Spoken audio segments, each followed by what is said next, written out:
우리 하나님의 말씀 요한계시록 2장 4장 2절부터 11절까지 변재현 지사님 봉독하겠습니다. 내가 곧 성령에 감동되었더니 보라, 하늘에 보좌를 베풀었고 그 보좌 위에 앉으신 이가 있는데 앉으신 이의 모양이 벽옥과 홍보석 같고 또 무지개가 있어 보좌에 둘렸는데 그 모양이 녹보석 같더라. 또 보좌에 둘려 24 보좌들이 있고 그 보좌들 위에 24 장로들이 흰 옷을 입고 머리에 금관을 쓰고 앉았더라. 보좌로부터 번개와 음성과 우레소리가 나고 보좌 앞에 켠 등불 7이 있으니 이는 하나님의 7 영이라. 보좌 앞에 수정과 같이 유리바다가 있고 보좌 가운데와 보좌 주위에 4 생물이 있는데 앞뒤에 눈들이 가득하더라.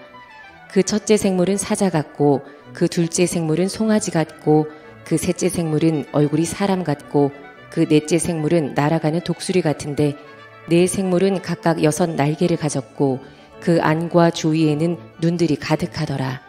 그들이 밤낮 쉬지 않고 이르기를 거룩하다 거룩하다 거룩하다 주 하나님 곧 전능하신 이여 전에도 계셨고 이제도 계시고 장차 오시리시라 하고 그 생물들이 보좌에 앉으사 세세토록 살아계시는 이에게 영광과 존귀와 감사를 돌릴 때에 24 장로들이 보좌에 앉으신 이 앞에 엎드려 세세토록 살아계시는 이에게 경배하고 자기의 관을 보좌 앞에 들이며 이르되 우리 주 하나님이여 영광과 존귀와 권능을 받으시는 것이 합당하오니 주께서 만물을 지으신지라 만물이 주의 뜻대로 있었고 또 지으심을 받았나이다 하더라.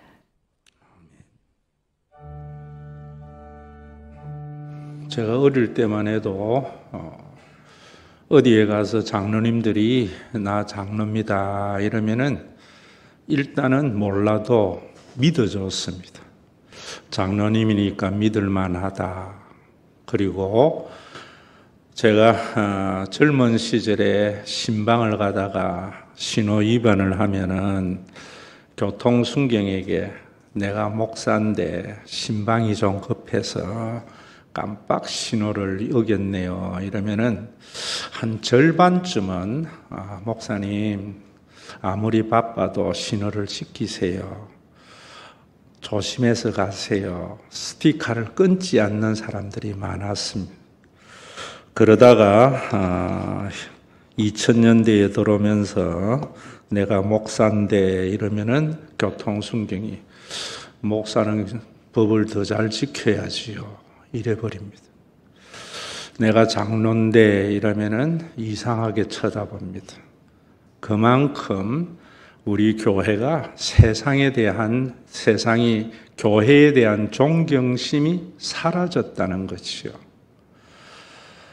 왜 이렇게 존경심이 사라졌는가? 우리가 세상을 탓하기 전에 우리 자신의 신앙이 어떻게 변했는가? 교회가 어떻게 변했는가? 좀 돌아봐야 됩니다. 그 중심에는 천국에 대한 생각을 제대로 잘 하지 못하기 때문이다. 저는 그렇게 생각합니다. 성경 어디에도 천당이라는 말은 없습니다. 천당은 장소를 말하지요. 자꾸만 죽어서 어떤 특정한 장소에 가는 것을 구원이고 천국 간다고 생각합니다. 그러면은 참된 하나님의 나라가 이루어지지 않습니다. 성경은 천당이라지 않고 천국이라고 합니다. 천국이라는 말과 당이라는 말은 많은 차이가 있습니다.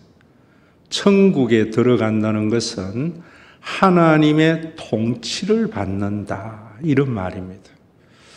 장소의 이전으로 생각하면은 그 믿음이 우리를 억압하고 학대하기가 쉬운데 우리가 하나님의 통치를 받는 천국에 들어간다면은 우리는 지금 하나님의 나라를 맛보다가 예수님의 재림과 또 우리가 죽음과 함께 하나님의 완전한 통치가 있는 천국에 입성하게 되는 겁니다.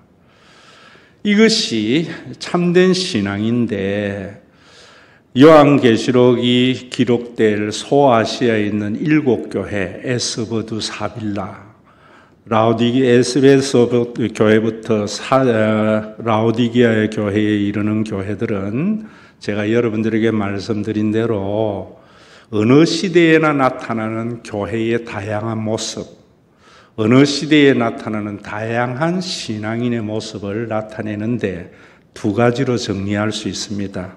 하나는 복음 안에 하나님의 통치를 받으며 사는 삶은 분명한 세상의 저항이 있습니다.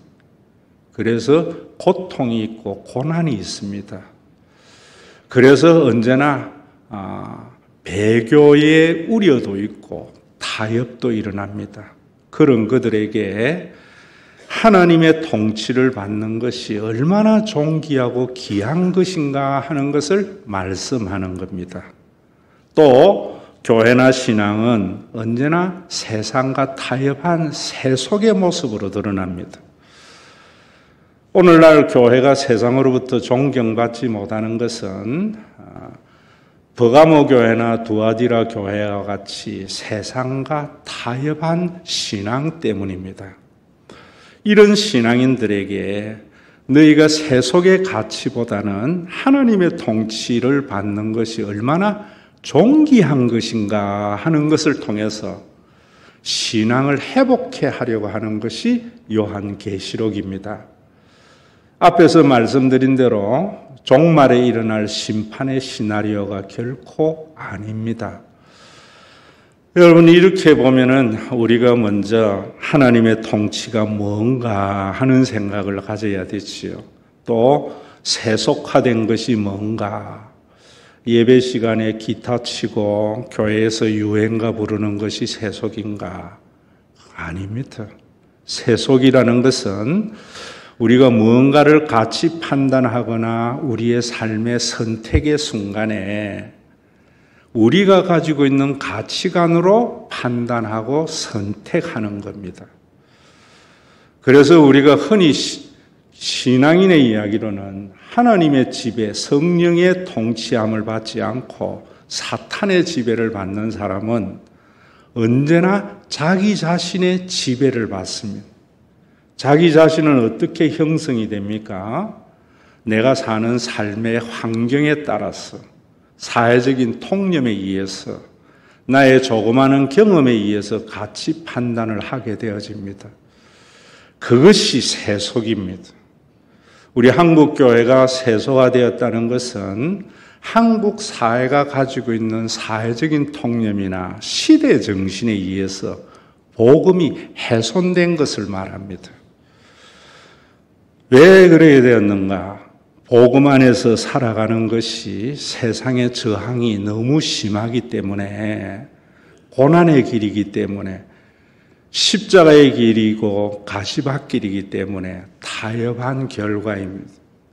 그런 우리 한국 교회에 대해서 정말 하나님의 나라를 경험하려면 우리의 가치 판단이 달라져야 된다.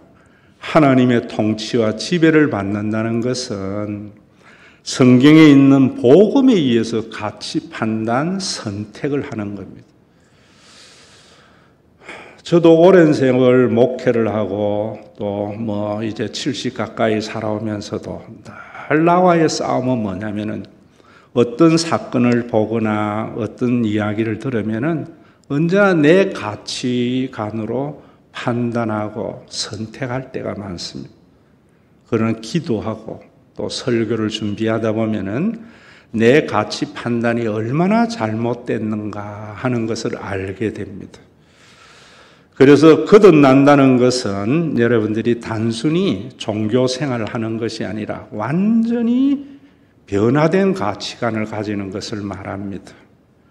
그래서 여러분들이 언제나 거듭난 자의 삶, 신앙인의 삶을 살려면은 하나님이라면 어떤 마음일까? 하나님은 어떻게 생각하실까? 모든 것을 이런 가치 판단을 하면서 살아야 됩니다. 이 삶이 얼마나 존귀한 것인가를 요한은 핍박 시대에 오늘 이렇게 설명하고 있습니다.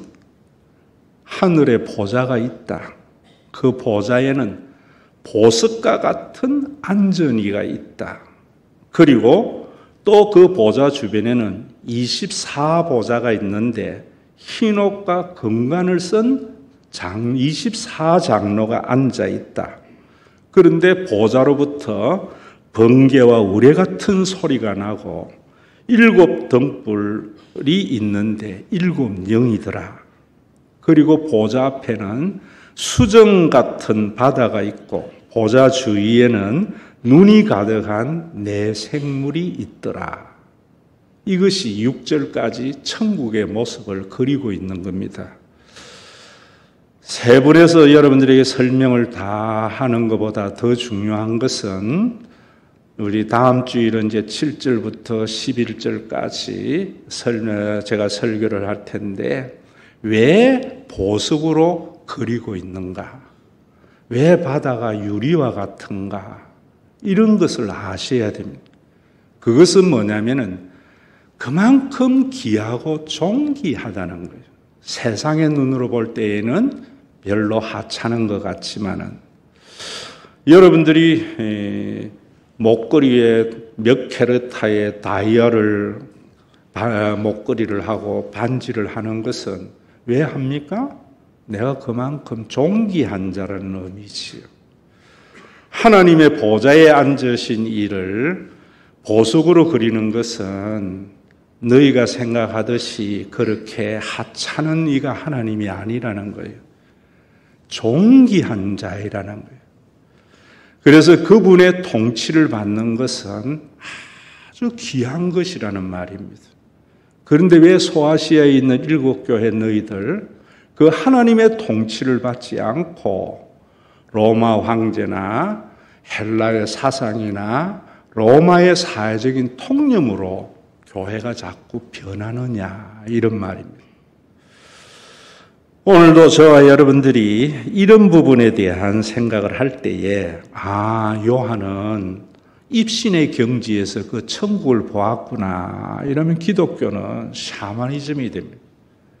요한이 그 본 천국은 다 구약에 있는 내용입니다. 그런데 우리가 이런 것을 알지 못하니까 이상한 믿음을 가지게 되는 겁니다. 그런 것이 세대주의적 성경을 보는 건데 구약은 율법 시대고 신약은 은혜 시대라서 은혜 시대에는 이래 살아야 되고 구약은 그래서 그렇고 이래버리면 진정한 신앙인의 모습을 못 보는 겁니다. 요한이 한 이 모든 것들이 다 구약에 똑같이 있어야 됩니다. 여러분 세대주의적인 신학에서 다 이단이 나오는 겁니다. 교주의 말은 다 구약에 있는 말이어야 되는데 상관없이 자기 주장을 하는 겁니다. 어디에 나오는가? 오늘도 여러분들이 집에 가서 유튜브를 다시 설교를 들을 때 이 부분에 제가 성경 구절을 설교를 짧게 하기 위해서 말씀을 드리지 않지만 찾아보면서 좀 들었으면 해요. 에스겔도 28장 13절에 보면은 에덴의 모습을 설명할 때에 보석을 가지고 설명을 합니다. 왜 그런가 하면은 포로 시대에 가서 다 현지화 세속화된 이스라엘의 정체성을 회복하기 위해서 에덴의 그 아름답고 존귀함을 회복하라는 말씀입니다. 그리고 출애굽기 20장 10절과 17절에서 20절에 보면은 제사장의 의복도 다 보석으로 치장되어져 있는 것은 그만큼 하나님의 통치와 하나님과 화해의 자리가 얼마나 귀한 것인가 하는 것을 메타포로 그리고 있는 겁니다. 이사야 54장 11절과 12절에 보면은 메시아가 오므로 말미암아 이루어지는 새 예루살렘을 그릴 때에도 보석으로 그리고 있습니다. 이런 모든 에스겔이나 모세나 그다음에 여러분 이사야나 요한이 보석으로 그리는 것이 다 자기가 주관적인 체험이 아니라 창세기에 있기 때문입니다. 창세기에 있는 에덴이 굉장히 중요한 것은 여러분들이 죽어서 저 먼 우주 끝에 어떤 공간에 천국으로 이전되는 것이 아니라 예수님이 이 땅에 재림하시거나 또 여러분들이 육신적으로 죽는 것도 예수님의 재림의 때와 같은 상황으로 들어가는 겁니다. 그런 사람들은 그곳은 뭐냐면 인간이 범죄함으로 잃어버린 에덴의 회복입니다. 그냥 천국을 막연히 좋은 곳이라고만 생각하는데 어떻게 좋은 곳 이래버리면은 자기가 가지고 있는 사회적인 통념으로 그곳에는 가면은 맛있는 것이 있을 거야. 굶주린 사람들의 천국간이지. 그곳에 가면은 멋있는 사람이 될 거야. 남에게 인정받지 못한 사람의 나름대로의 천국간인데 성경이 말하는 천국은 에덴의 회복입니다. 예수님이 십자가에서 죽으시고 부활하셔서 성령을 보내어 주어서 그 에덴을 회복한 것이 교회입니다. 육을 가지고 있는 인간에 의한 제한된 에덴의 회복이 재림과 함께 완전해질 겁니다. 우리는 죽음과 함께 완전한 에덴을 회복할 겁니다. 그 에덴을 그릴 때에 창세기 2장 9절에서 10절에 보면 이렇게 말합니다. 그곳에는 각종 아름다운 실과와 생명나무가 있고 선악과가 있고 동산 중앙으로부터 강이 흘러나가는데 내 강이 하일라 온 땅, 금이 있는 온 땅, 그거에는 또 다른 보석도 있다라고 한 것도 여러분들이 에덴에 가면은 금이 있고 각종 보석이 있고 각종 실과가 있는 것이다.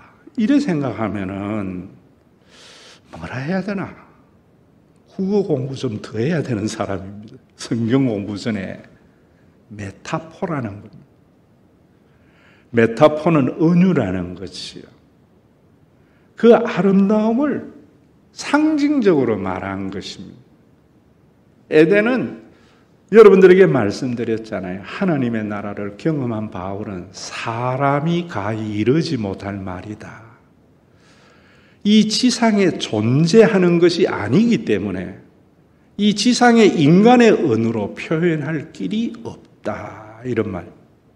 그래서 예수님도 메타포로 천국을 설명을 하고 모세도 창세기를 메타포로 설명을 하고 요한도 모세가 창세기를 설명한 그것을 메타포로 설명하는 이유는 어디에 있는가 하면은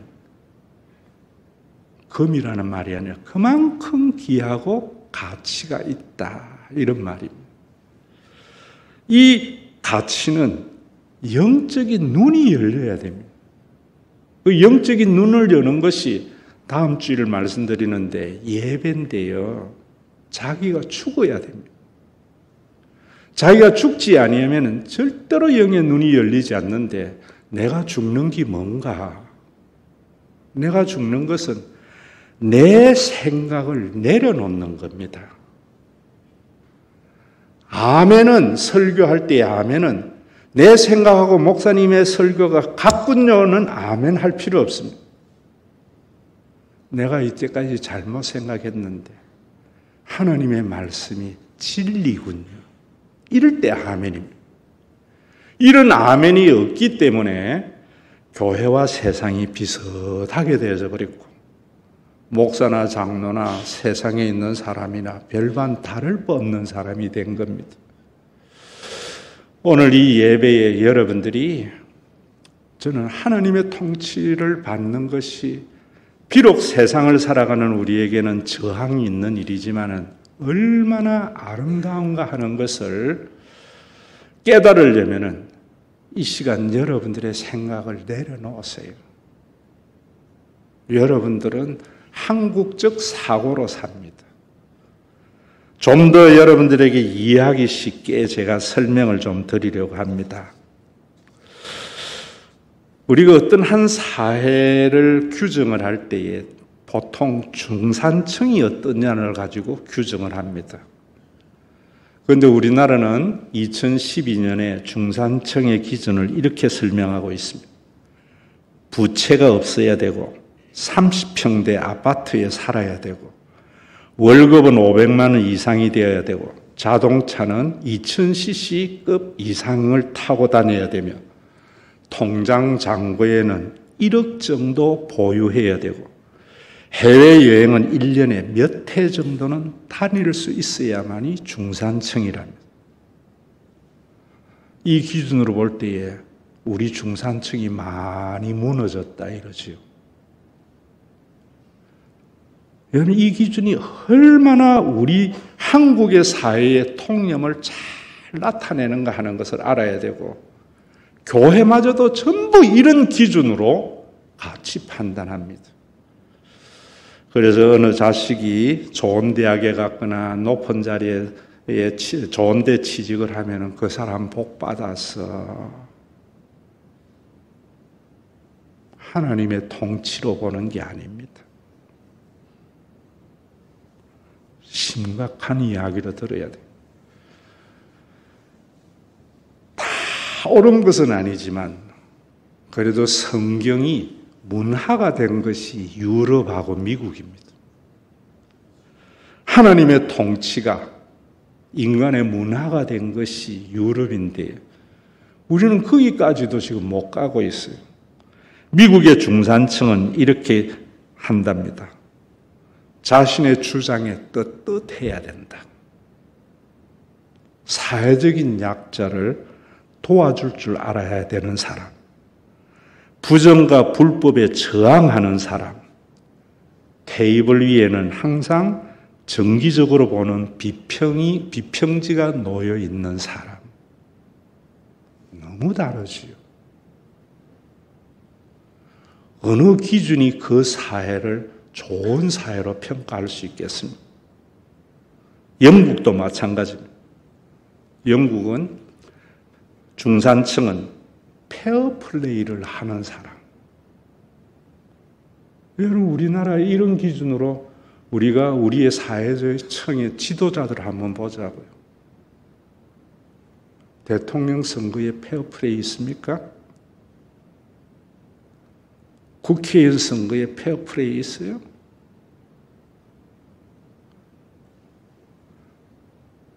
우리가 얼만큼 하나님의 통치에서 멀어졌는가? 그리고 자신의 주장을 확실히 할 줄 알아야 되고. 무슨 말입니까? 이익을 따라서 공약이 바뀌지 않는다는 거예요. 화장실 가기 전에나 화장실 가고 난 이후에 말이 같아야 된다는 말입니다. 신념이 있는 사람이라면, 그러면서도 자신만의 독선을 지니지 않는 사람, 분명한 자기의 신념이 있으면서도 다른 사람의 가치에 대해서 열려있는 사람, 약자를 두둔하고 강자에 대해서 대항할 줄 아는 사람, 불의와 불평과 불법에 의연히 대처하는 사람을 중산층이래요. 프랑스의 기준은 외국어 하나 정도는 구사하고 폭넓은 세계의 경험이 있어야 된답니다. 한 가지 분야 이상의 스포츠나 악기를 다룰 줄 아는 사람이랍니다. 남들과 다른 맛을 낼 수 있는 별미 하나 정도는 만들어서 손님을 접대할 수 있는 사람이래요. 남의 아이를 자신의 아이와 같이 꾸짖을 수 있는 사람이 중산층이랍니다. 오늘 여러분, 우리 교회가 왜 여러분 이곳에 와서 예배를 드려야 됩니까? 천국 가기 위해서요? 그러면 이단하고 똑같습니다. 하나님의 통치를 받으려. 어떻게? 사회적인 통념이나 나의 조그마한 경험으로 형성된 내 자아가 하나님 앞에서 무너지게 되기 위해서. 다음 주일 더 예배에 대해서 자세히 설명드리겠지만, 그래서 성경은 재물은 죽은 것이어야지 산 것은 재물이 되지 못합니다. 오늘 여러분들이 이곳에 예배를 드릴 때에 내 주장이 살아있는 사람은 종교인입니다.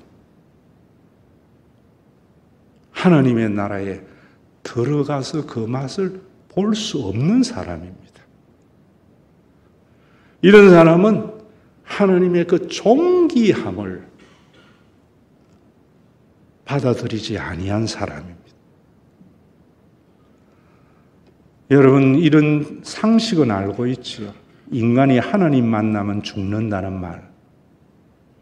그것이 생물학적 생명을 죽는다고 생각하면 안 됩니다. 진짜 하나님 만나면은 내 자아가 없어집니다. 제가 그걸 여러분들에게 제 어릴 때의 경험을 가지고 이야기했잖아요. 내 자아가 살아있는 사춘기는 아버지도 내 생각으로 판단했습니다. 아버지 왜 저래 살아?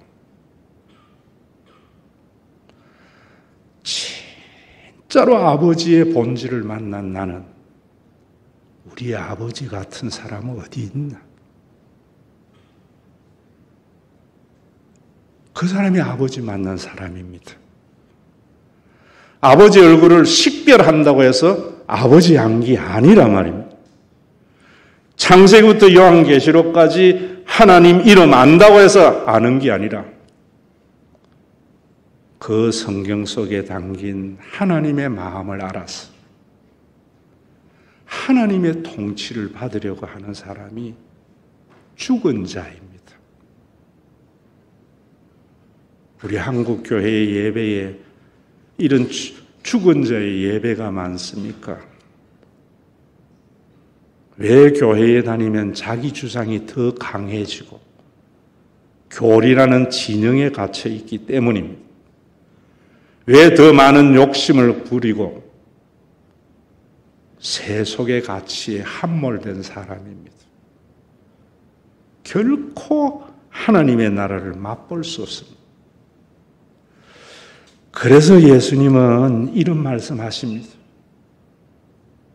누가복음 12장 집에 가서 읽어보세요. 상가 모든 탐심을 물리쳐라. 여기까지 있으면 불교입니다.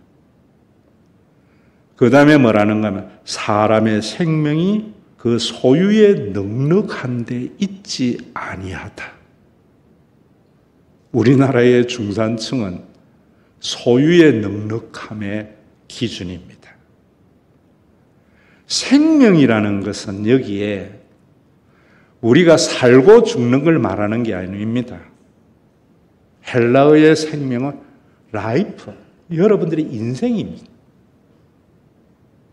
우리의 인생의 부유함이 소유에 넉넉한 데 있지 않다는 거예요. 이게 문화가 된 프랑스나 미국이나 영국은 우리하고 중산층 기준이 다른 겁니다. 우리 예수 믿는 사람들이 우리 한국을 구원하기 위해서 뭘 해야 되겠습니까? 전도해야 된다고요? 복음을 들어서 그 하나님의 존귀함 앞에서 제물로 드리려 해야 됩니다. 이런 전도가 과연 얼마나 있어요? 그러면서 이렇게 말합니다. 비유로, 메타포로 말한답니다. 한 부자가 그 밭에 소출이 풍성하매. 우리나라가 부자가 됐지요. 한국교회가 부자가 됐습니다. 소출이 넉넉해졌습니다. 그런데 심중에 하나님의 통치를 받지 않는 사람은 뭐라는가 하면은 내가 곡식 쌓아둘 곳이 없으니 어찌할꼬. 내 재물을 부동산만이 아니고 주식에도 투자하고 코인에도 투자하고 교회가 재정이 늘어나고 사람이 늘어나니까 이제 수많은 교인을 수용할 교회를 더 크게 짓자. 심중에 다 이런 생각이 있잖아요. 하나님의 통치를 안 받는 건데 우리는 그것이 지극히 당연하다고 생각하고 있는 거예요. 왜? 복음이 선포되지 않기 때문에. 천국을 천당이라고 생각하기 때문에. 그러면서 뭐라는가 하면은 사람은 생각에 따라서 행동합니다. 내가 이렇게 하리라.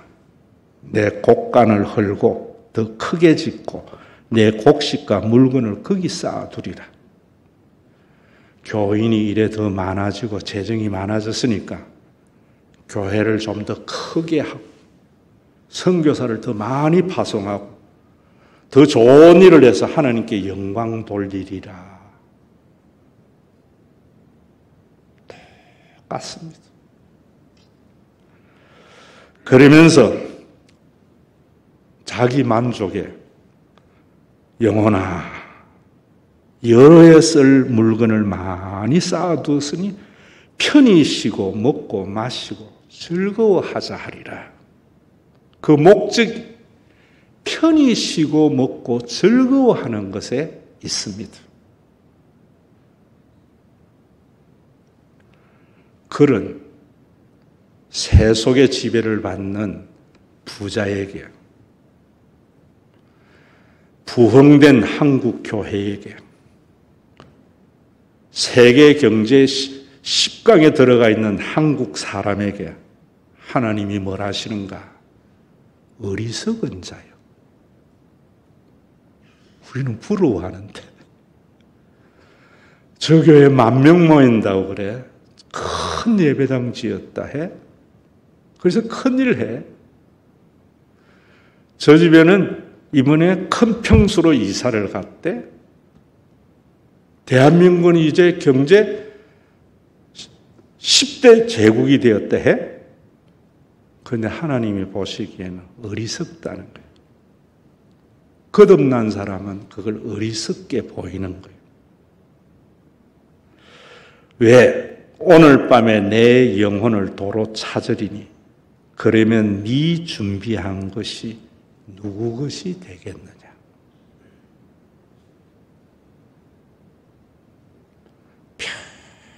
평생 못 오고 그것으로 인생의 만족을 누리며 사는데 하나님은 그럽니다. 그게 누구 것이 될 건데. 저와 여러분들이 열심히 전도하고 헌금해서 예배당 크게 지었는데 이제 나도 조금 있으면 은퇴하는데 그게 누구 것이 되겠는데. 이 복음을 하는 나는 여러분들에게 하나님의 통치를 받는 법을 이렇게 말하고 있습니다. 이 양의 소리로 내는 걸 귀하게 여겨야 돼요. 한번 따라할까요? 가지고 있는 게 내 돈이 아니고 쓴 만큼만 내 돈이다. 이 복음이에요, 여러분. 목사님 그랬다가 나중에 그 문제는 다음 주일에 답이 있습니다. 이번 주 설교만 들으면은 목사님 세상 몰라도 한참 모르는 소리 하시네 이런다. 성경은 다 있습니다. 거기에 대한. 이 가치는 가져야 돼요. 저는 그래서 합니다. 가지고 있는 게 내 돈이 아니더라고요. 내가 가지고 있는 게 자녀 것이 된다고요? 내 친구들이 부산에 명사들 많습니다. 그 부모들이 열심히 모아서 자녀 줬는데 자녀 것도 안 되더라고. 다 남고 되지. 우리가 하나님의 통치를 받아야 되는 것은 여러분들의 삶이 더 부유해지는 것이 아니고요. 자유하게 됩니다. 풍성하게 됩니다. 그래서 제가 그런 말을 드리잖아요. 왜 우리가 하나님의 통치를 받아야 되는가? 100만 원 소득이면 100만 원에 맞는 멋있는 삶을 살고요. 1000만 원 소득이 되면 1000만 원에 걸맞는 멋있는 삶을 살아야 되는데 대한민국은 1000만 원 벌어도 100만 원짜리 삶 삽니다. 뭐 때문에 돈 버는지 모르는 사람들이 너무나 많아요. 그러면서 그걸 잘 사는 거라 생각해요. 왜 그래 살아요? 우리 아들 줄라고. 절대로 아들 것이 잘 안 됩니다.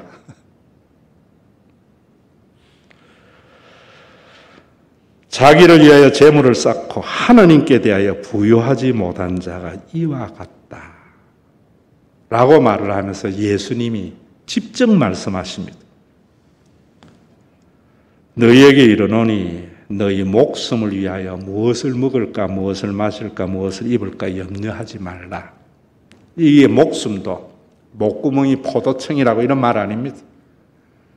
너희 인생을 위해서 무엇을 먹을까 무엇을 마실까 무엇을 입을까 염려하지 말라. 여러분들이 알아들을 소리로 한다면 먹기 위해서 존재하지 말라. 하나님이 우리의 통치가 되는 순간 의식주가 우리의 삶의 목표가 결코 될 수 없습니다. 우리 한국은 중상층의 기준에서 이 말이 너무나 뚜렷하게 드러나잖아요. 미국이나 영국이나 프랑스의 중산층 기준에서 이 말씀이 문화가 된 걸 우리가 느낄 수 있잖아요. 그러면서 뭐라 그래요? 목숨이 음식보다 중요하고 몸이 의복보다 중요하다. 인생이 한 번밖에 없어요. 제가 여러분들에게 말씀드렸잖아요. 제 어머니 시대에는 밥 안 먹는 것이 큰 엄마에 대한 스트라이크였어요. 마음에 안 엄마 밥 안 먹어 이러면 제 엄마가 와서 하시는 말씀이 웅아 오늘 못 먹은 밥은 평생 못 먹은 밥이 돼. 한번 따라합시다. 오늘 못 쓴 돈은 평생 못 쓴 돈이다. 오늘 못 쓴 돈 내일 쓴다고 해서 오늘 쓴 돈이 아닙니다. 그 돈은 못 쓴 돈입니다. 이 말씀이 그런 말씀이에요. 전부 이론으로 말을 하니까 이런 삶이 안 보이는 겁니다. 하나님의 통치가 안 보이는 겁니다. 그러면서 뭐라 그래요? 까마귀 한번 생각해봐라. 심지도 거두지도 아니하고 골방도 없고 창고도 없는데 하나님이 기르신다. 왜 이거 믿어야 되는가? 그거보다 네가 더 귀하다. 창세기 하나님의 형상과 모양과 지음받은 인간이기 때문에. 그러면서 또 그러면 백합 한번 생각해봐라. 실도 만들지 않고 짜지도 않고 솔로몬의 모든 영광이 이 꽃만 이 꽃 하나보다 못하다. 오늘 아궁이에 던지는 들풀도 하나님이 입히시더만 하물며 너일까 보냐. 믿음이 적은 자들아. 무엇을 먹을까 무엇을 입을까 무엇을 마실까 염려하지 말라. 이 모든 것은 이방인들이 구하는 것이다. 세속의 풍속이라는 것. 시대 정신이라는 겁니다. 사회적인 통념이라는 겁니다. 이 세상의 모든 통념은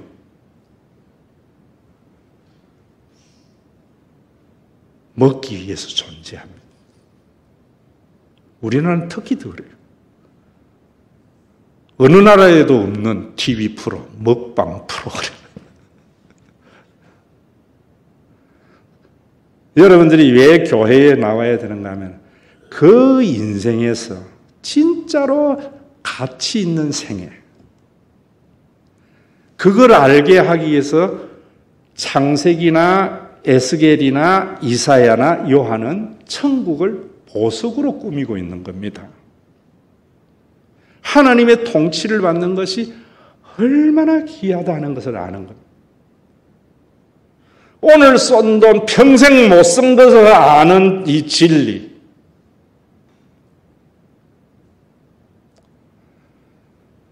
죽지 아니하면 못 받아들이는 겁니다.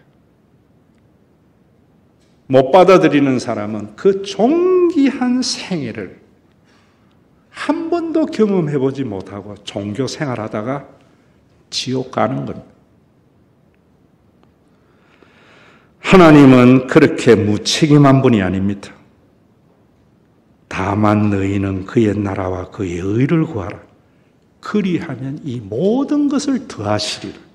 이것도 제가 여러분들에게 설교할 때 그랬지요. 하나님의 나라와 의를 구하면 하나님이 모든 것 주시지 아니했어. 문맥을 모르는 국어 공부부터 하고 신학을 해야 할 목사들의 이야기입니다. 그 앞에 하나님의 나라와 의는 주기도문을 말합니다. 주기도문은 하나님의 통치에 대한 기도문입니다.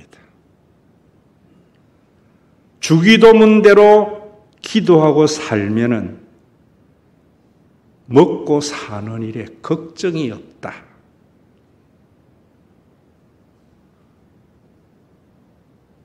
이 말인데, 여러분들의 집안이 형제 우애가 있고 부자면은 먹고 사는 일에 걱정 없습니다. 이재영이 아들이 취직하려고 대학 가겠습니까? 우리 교회 설교 안 들으면 더 부자 되려고 뭘 하겠죠. 더 부자 되려고 아버지에게 잘 보이고 살아가면 우리가 볼 때 얼마나 어리석습니까? 이재영이 아들인데 우리는 이재영보다 더 부유한 하나님인데 우리 사회가 뭐가 문제다 하는 것을 아셔야 됩니다.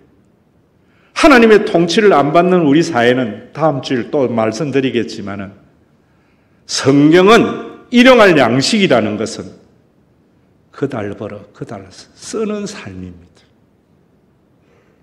왜 우리가 그달 벌어 그달 못 쓰는가? 하나님의 나라 공동체가 세속화됐기 때문입니다. 기독교 국가, 크리스텐덤이 아니고 하나님이 통치한 국가가 되어야 하는 이유는 어디에 있는가? 모든 백성이 그달 벌어 그달 쓰면서 사는 세상 되도록. 목사님 세상 모르는 이야기네. 다음 주에 또 답이 있습니다.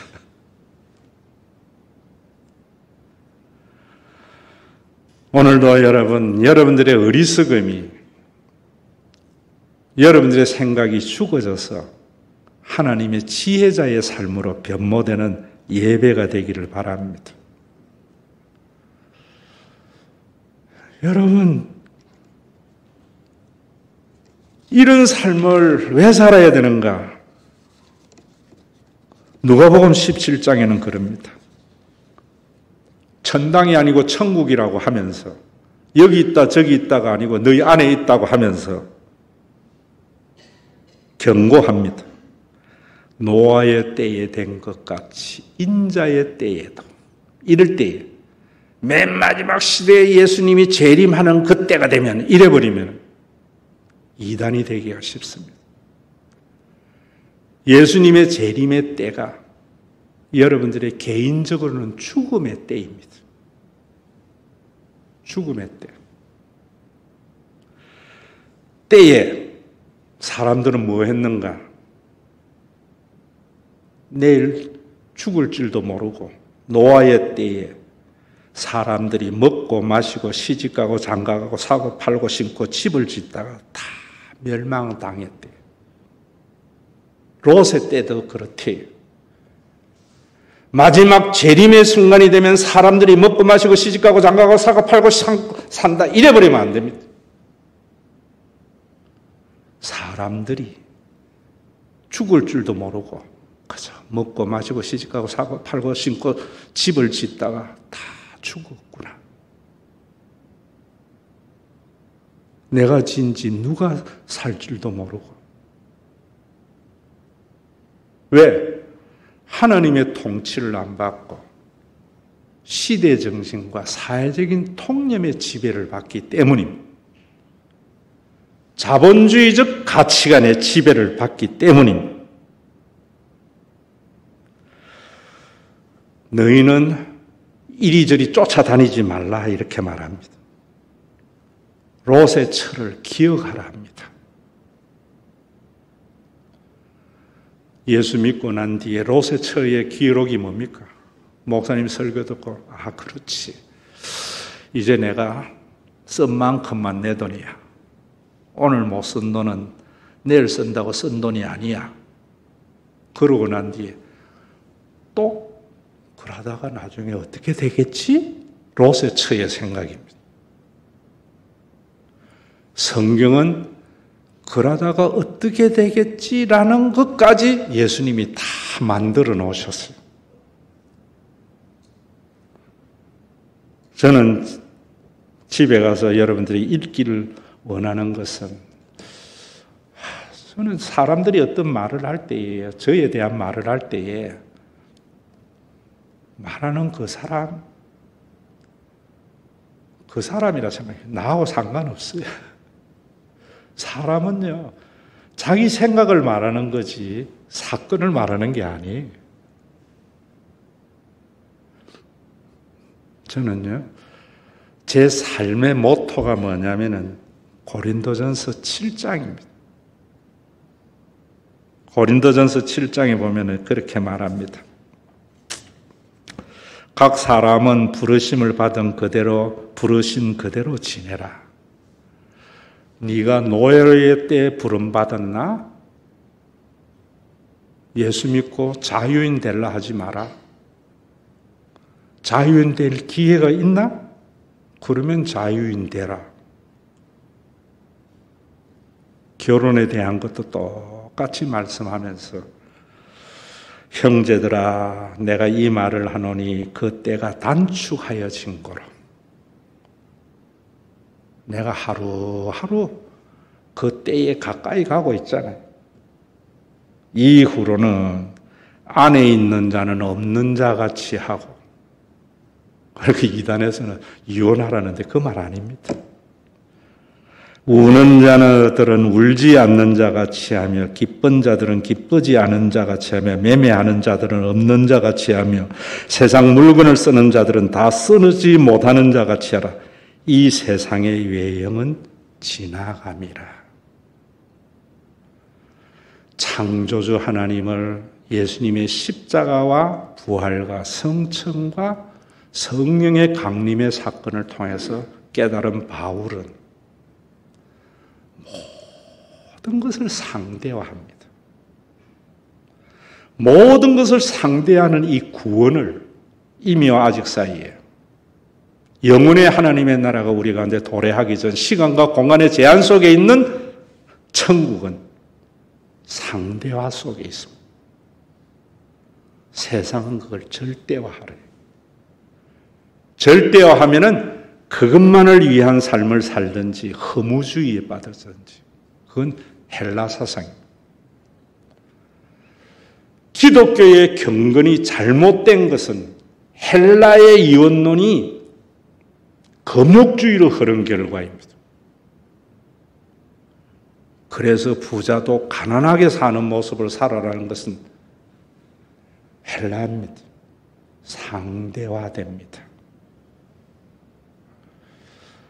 내가 부자면은 가난한 사람 무시 안 하게 됩니다.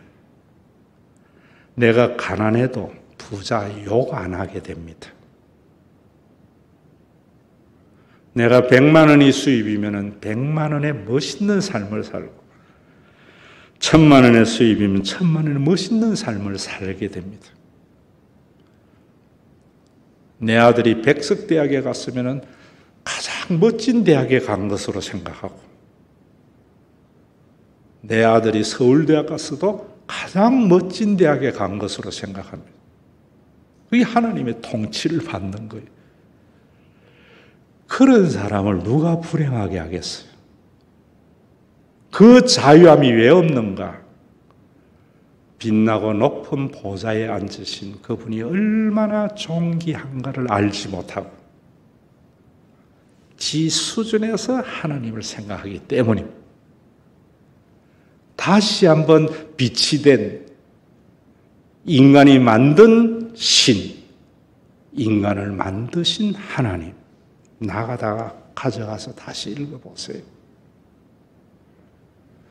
여호와라고 하는 인간이 만든 신을 교회가 너무 많이 섬기고 있어요. 예수라고 하는 인간이 만든 신을 한국 교회는 너무 많이 섬기고 있어요. 나를 창조하신 분이라면 여호와든지 야훼든지 예수든지 야소든지 성경의 하나님입니다. 그 하나님을 알게 되면 내가 죽습니다. 내가 죽으면 모든 것이 상대화됩니다. 그 기도를 설교 마치고 하는 겁니다.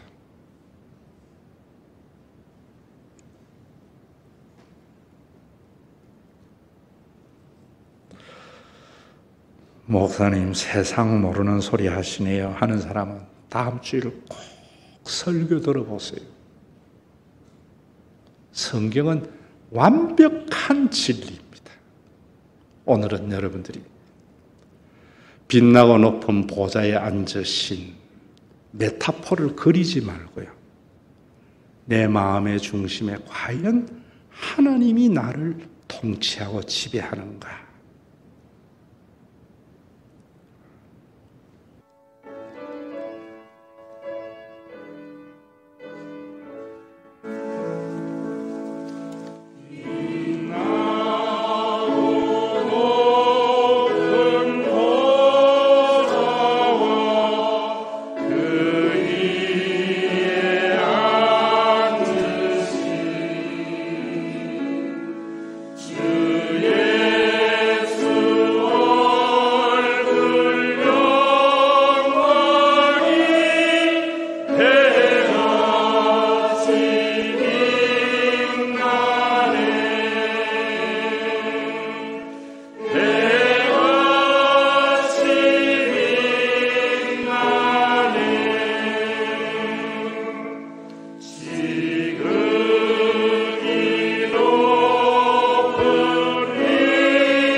날 위해 지셨네.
허밍으로 두 줄만 합니다.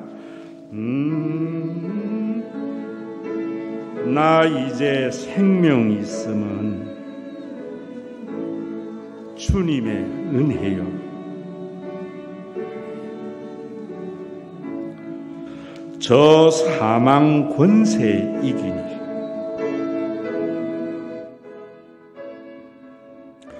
큰 기쁨 넘치네.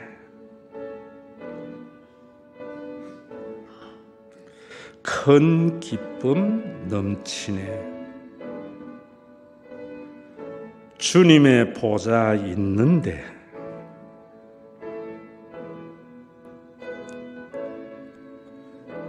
천 한 몸 이르러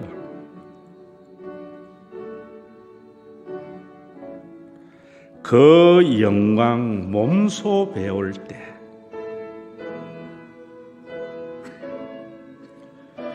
내 기쁨 넘치리.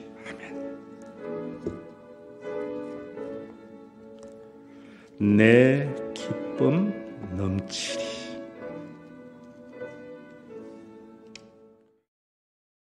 우리 주 예수 그리스도의 은혜와 아버지 하나님의 사랑하심과 성령님의 감동하심이 빛나고 높은 보좌에 앉으신 그 뜬 보석보다 귀하신 하나님의 통치에 순복함으로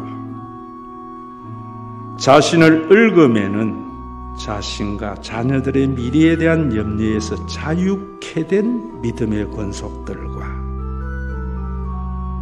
이들에게 하늘의 평안을 누리도록 선물로 준 신과 회복 있는 교회 위에